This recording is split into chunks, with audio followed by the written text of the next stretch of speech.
Ouvert hier à Libreville, les travaux du 7e sommet sécurité et paix en Afrique se sont achevés ce jour. Plusieurs recommandations ont donc été formulées.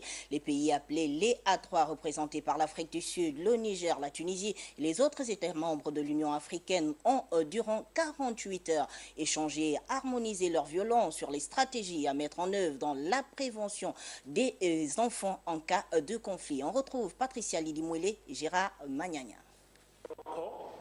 Défendre les positions africaines communes sur les questions de paix et de sécurité selon les orientations du Conseil de sécurité et de paix, ce sur quoi étaient axés les travaux de ce 7e séminaire de haut niveau dont les orientations sont ici précises.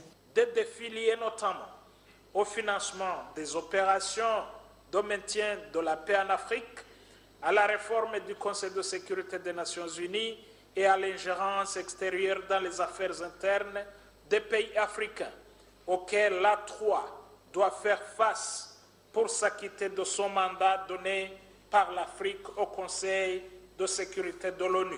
Une satisfaction pour tous les participants déterminés aujourd'hui à faire entendre la voix de l'Afrique à travers cette rencontre de Libreville.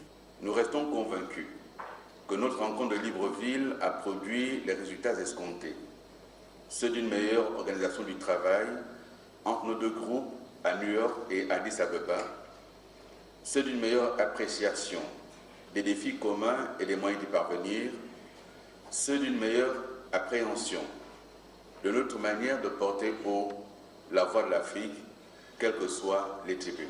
Une mobilisation conséquente devrait donc permettre de susciter des actions plus fructueuses pour prévenir le sort des enfants victimes lors des conflits.